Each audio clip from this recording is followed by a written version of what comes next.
Alejandro Garnacho. Is this a goer, Michael? Yeah, I mean, it's quite the news, isn't it, really, in terms of like two huge clubs, Chelsea and Manchester United. Would they do business? Garnacho and Borussia Dortmund's Jamie Gittins are two players that Chelsea are looking at in this transfer window, and Chelsea would like a winger. Whether they'll be able to get this player remains to be seen, though. Well, Paul, what is Manchester United's view of this? Yep, so Manchester United have basically made clear that they see him having a future. Ruben Amorim has started him the last two games.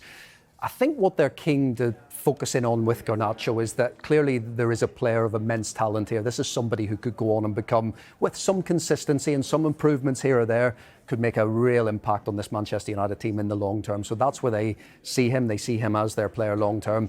They just want him to improve and listen.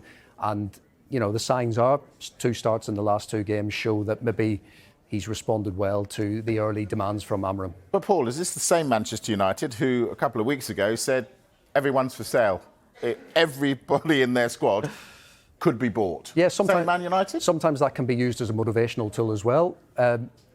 No player, unless you're Haaland on a 9.5-year contract, no player is going to have that complete security if things change in football so quickly. That sometimes it's used as a motivational tool. Other times, and quite clearly with the Manchester United squad, they are keen to improve their squad, but to do that, of course, they also need to move on some players. Garnacho, we get the feeling, isn't one of those. They very much see him as, for the long term, somebody who could make an impact at the club, but needs to listen to what Ruben Amorim wants of him.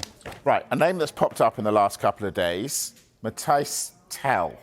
What's an update on his situation? The update on him is that he will stay at Bayern this month, or certainly he wants to. He's unwilling to move to Chelsea. We know Chelsea explored the possibility of signing him, and it's obviously linked to Bayern Munich's interest in Christopher Nkunku. But Tel is determined to fight for his place at Bayern Munich. He was moving in the right direction nicely under Thomas Tuchel, of course understudy to Harry Kane, but not many people are getting in ahead of Kane, but he was happy with his minutes, he was happy with how things were progressing. Maybe being a little bit more frustrated this season, not playing as much, but is determined to do well at Bayern and make a success of it. So, yeah, Chelsea kind of set to be disappointed in that sense because he wants to stay at Bayern this month. OK, a name we've said on every transfer show, on every day, is Marcus Rashford. What's the latest on him? Yeah, this came to us in the last 20 minutes or so. AC Milan are cooling their interest in Manchester United forward Marcus Rashford, according to Sky in Italy. But that pricked the ears of maybe some Premier League clubs who might have last-minute interest in Marcus Rashford. We mentioned, didn't we, last week, there was interest from West Ham United in Marcus Rashford. And I'm gonna say it again, if there's interest in West Ham and they feel that they might be able to get him, I would imagine other Premier League clubs might feel that they might want to have a little go at that too. If Milan are cooling their interest in him, does that mean they've got a whisper that someone else is closer to getting him? Maybe, Mike, or this is the interesting one here. If they don't go for Rashford, Milan would be free to move for Kyle Walker of Manchester City. Now, there's Serie A rules that AC Milan have one spot available for a UK or an Albanian player, and Walker now appears to be the viable target. So a big update on 2 players there. OK, all right, we're going to take a break. When we come back, we're going to talk Arsenal. What on earth are Arsenal up to? We keep saying they need a striker. We've said it, the fans have said it, Paul Merson said it yesterday. What does Mikel Arteta say? That's coming up next. Hello again, this is the Transfer Show. Well, we're going to talk Arsenal, and that means we're going to talk strikers. Everybody says they want one. Mikel Arteta says they are looking to bring in attacking reinforcements following those injuries to Bukayo Saka and Gabriel Jesus. At the moment, we don't have them. We are trying, as I said, actively to find the best possible solution, but we will have to find the right player. What profile are you looking for in the forward that you want to bring in? Obviously, it's not something that I'm going to discuss here. Obviously, we have lost 2 massive players for us in the front line, and we need some support there. So they're looking, Paul. They've caved to the avalanche of pressure. They're looking. Are they still looking at Benjamin Cesco? He is a player of interest. He has been a player of interest for Arsenal. The problem with Cesco is that he is contracted until 2029, and it doesn't appear that he's in any rush to leave. You know, there is a suggestion that there's a gentleman's agreement that he can leave at the right time for the right price. So I think everyone's quite relaxed. His agent, certainly, Elvis Basanovic, has been speaking to us here at Sky Sports News this week. This is what he has had to say on Cesco's immediate future. I think we can have a look at this. He said, "We are aware of interest from several top clubs for a long time. If you ask me if Cesco will move in January, I can only say Cesco is happy with his development in RB Leipzig at the moment, and he is an RB Leipzig player with a long-term contract. We respect that, and that's why RB Leipzig is the right address for these kinds of questions. So, in other words, ask the club, because they will decide when he leaves, and only if they get the right price will they be tempted to sell Cesco." Is the contract length the issue here, the sticking point? On a long-term contract, as he is on 2029, that clearly gives the selling club a real advantage, unless a release clause does exist that Arsenal can come in and just pay that and do that. Without that, the selling club has the real advantage in the negotiations. Michael, if Arsenal don't get a striker in January, do you think the fans will swallow that? No, I think they'll like to bring someone in, because I think they've got a massive opportunity in the league. I really do. They're not out of the League Cup yet, but that's going to be a real tough task. The second leg in Newcastle, 2-0 down. They're out of the FA Cup, so they're going to have a free weekend for the fourth round. They've got the Champions League. If they get in the top 8 of that, then they might. I think they're well in this title race. They are well in this title race, so it's a big opportunity. OK, big news for Manchester City. How about Manchester United? We're going to get to Marcus Rashford, because despite looking to be out of the running to sign him, Borussia Dortmund are now pushing to make a move. Sky Germany understands that internal talks were held, and the club have now made the decision to pursue him on loan. AC Milan are also actively trying to secure a deal themselves. Dan, we've spoken quite a bit already about AC Milan's interest and Barcelona's, and we also discussed the fact that both of those clubs have players in his favoured position on the left who are quite good, who are going to be very hard for him to dislodge. How about Dortmund? How would he fit in at Dortmund? Yeah, well, Dortmund are stacked with attacking talent as well. You've seen the impact that Gittins has made this season for Dortmund on the flank. So if he was to go there, obviously there would be obstacles in the way. But that's the nature of moving to any high-level club. They're going to have squads, they're going to have depth. So I don't think anything like that would make Rashford shirk going. I think this is a player now should be at the peak of his career, a player that's been at Manchester United his whole career. The relationship seems to have completely broke down from his perspective and the club's perspective as well. So both parties probably need to make something happen this January. I think he'll look at other examples that we're going to come on to of how players have rebuilt themselves at Dortmund. But I think for the player as well, moving out the Premier League, moving out the country, I actually think that would be a really positive thing for him to go to Dortmund. They're not going well in the Bundesliga. They're mid-table, a little bit in the wilderness at the moment, although a run put together and they could get themselves towards the top 5. But in the Champions League, they've got a very, very good chance of finishing in the top 8, and we saw what that club did in the Champions League last season. And Rashford, at his best, is a high-level player. He'll want to play at the highest level. He'll want to play somewhere that gives him a chance of getting back into the England setup. So for me, with Dortmund's track record, I don't think there could be a better place for him to go. And with Daniel Marlin's access as well, they've got a position there that needs to be filled. Yeah, exactly. And you mentioned there, Daniel, Dortmund's track record. So if you're Marcus Rashford and his representatives, are you looking at what being at Dortmund did for Jude Bellingham, what it did for Jadon Sancho, and is that a big tick in their box? I think even going abroad for players that are playing in the Premier League, it's a breath of fresh air sometimes. We've seen Sancho, we've seen Bellingham go from the Championship even to the Bundesliga. But I think for Rashford, with that sort of family feel that they have at Dortmund, it could be what he needs. Yeah. That arm around him, the yellow wall behind him. So I think Rashford, a new lease of life in a different league, new surroundings, he could thrive. Yeah, it's funny, isn't it, how players just seem to be able to settle in there and hit the ground running, particularly young English players.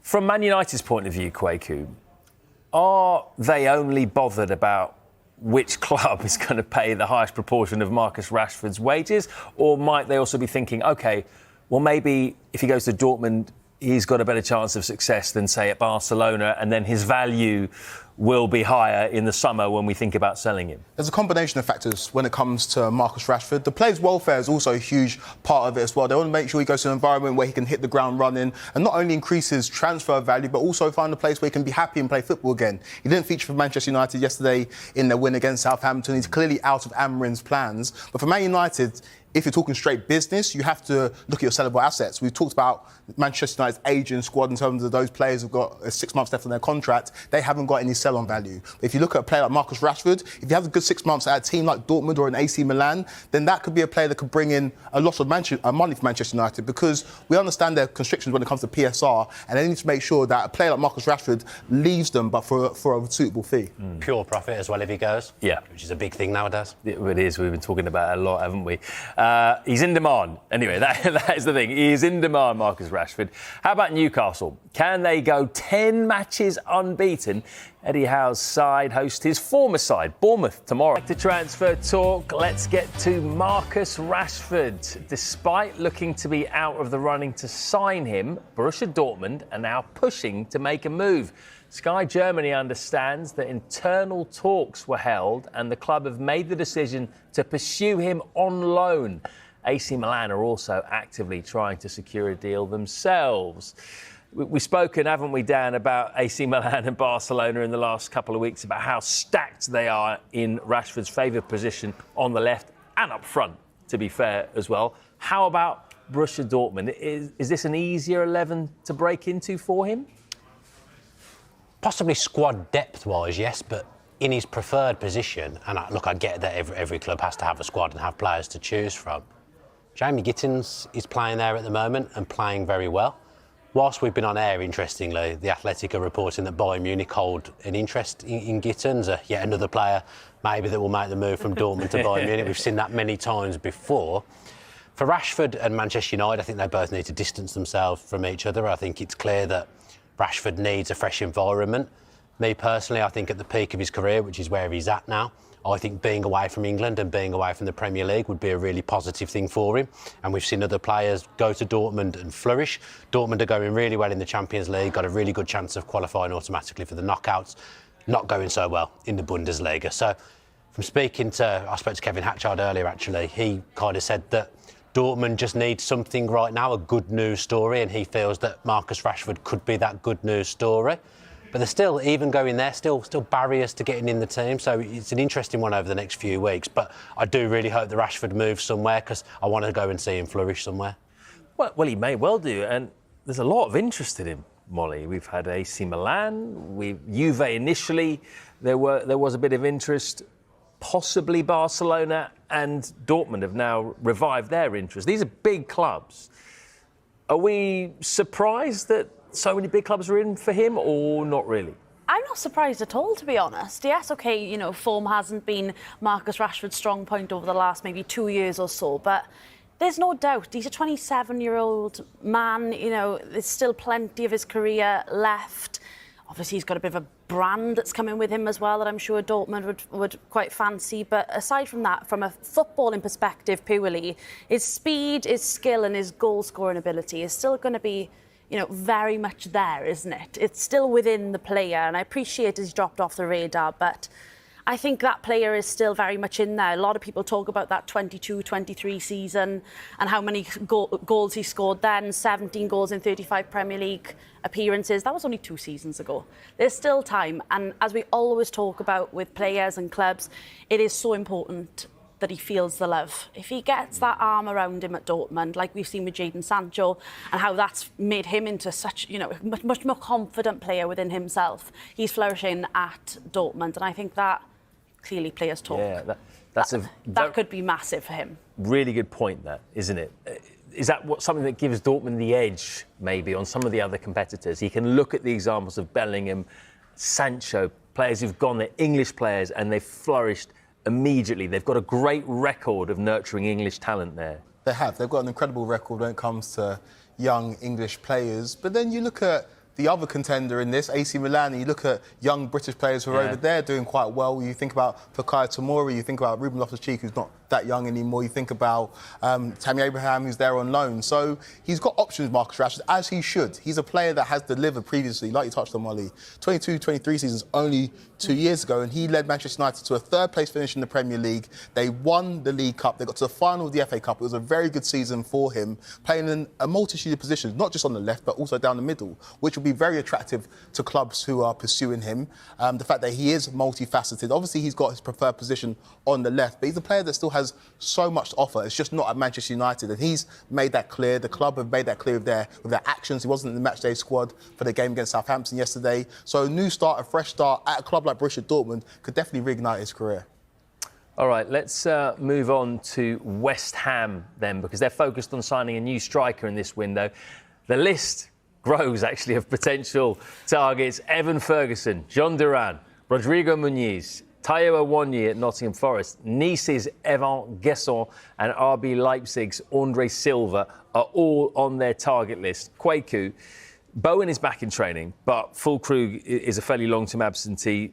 Antonio certainly is, and he's going to be 35 soon anyway. Would it make sense to look for a long-term option rather than a short-term one here? Definitely. If you think about Füllkrug before the injury, our colleague in Germany, Florian Pettenberg, was reporting that he was of interest to clubs in Germany. So I don't foresee his long-term future being at West Ham, and he is in his 30s as well. Think about the injuries, like you mentioned, to Jarrett Bowen and to some of the key players up top. Mikel Antonio, by the time he returns, is going to be 35 years old.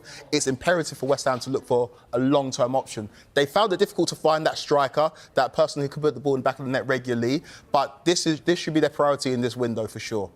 Dan, who do you think would be the most realistic target of those names I've mentioned? I think Evan Ferguson, someone that Potter's worked with before, someone as a short-term option so they can re-evaluate what they're looking for a long-term forward. In the summer, I think there'd be an element of trust from Brighton with Potter, still good relationship between the two. Ferguson needs to play games. West Ham need a striker. It's a match made in short-term heaven. Go along with that? I would, yeah. I think, 20 years old under Graham Potter, a lifetime ahead of him potentially at West Ham. Been hampered with injury previously, now's his time to shine. He was billed as one of the best strikers in the league at one point, up-and-coming strikers, so no doubt. Yeah, and Fulham might want to hold on to Muniz, Forest might want to hold on to Awoniyi, we just don't know.